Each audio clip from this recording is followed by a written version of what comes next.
আনহু নিজের লজ্জাস্থান ঢাকার কাপড়টা ছাড়া তার কাছে দ্বিতীয় কোনো কাপড় ছিল না। সকালে যদি খাবার পেত, দুপুরে খাবার ছিল না, দুপুরে পেলে রাতের জন্য ছিল না, আজকে খাবার থাকলে কালকে নেই। মদিনার সবচাইতে গরিব সাহাবী বেলাল রাদিয়াল্লাহু তাআলা আনহু লজ্জাস্থান ঢাকার জন্য শুধু একটা জামা ছিল, গায়ে দেওয়ার মতো কোনো জামা নাই।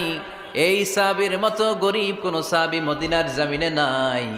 এই বেলাল রাদিয়াল্লাহু তাআলা আনহুকে বিশ্বনবী ডেকে বললেন, ইয়া বেলাল আনফিক ইয়া বেলাল লা তাখশা মিন যিল আরশি ইকলালা।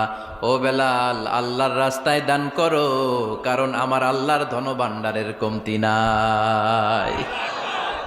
সাইয়েদনা বেলাল রাদিয়াল্লাহু তাআলা আনহু সবচেয়ে গরিব। শুনতেছেন? বুঝতেছেন? সবচেয়ে গরিব। ডাউন পার্টটা ঢাকার মতো একটা গার্মেন্ট ছিল, একটা কাপড়, এটা পেঁচায় আসতো, নামাজ পড়তো। গায়ে রাখার মতো কোনো জামা নাই, আর খাবার দাবার টাকা পয়সা বলতে নাই।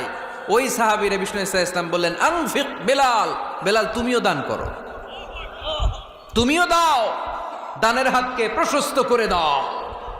আনফিক ইবনা আদম উনফিক আলাইক, হে বানি আদম দাও, দিলে আমি তোমারে দেব।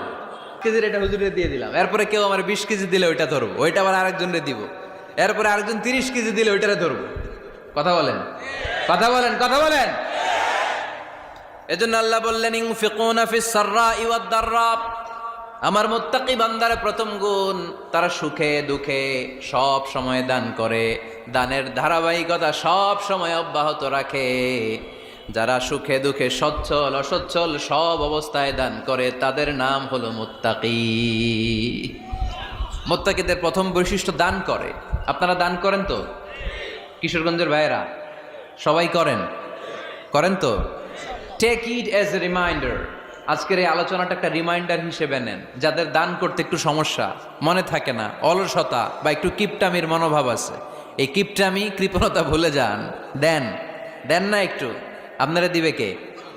বিশ্বাস হয়? দিলে বাড়ে, দিলে না দিলে কমে, কারণ আপনি দিলে আপনারে দিবে কে?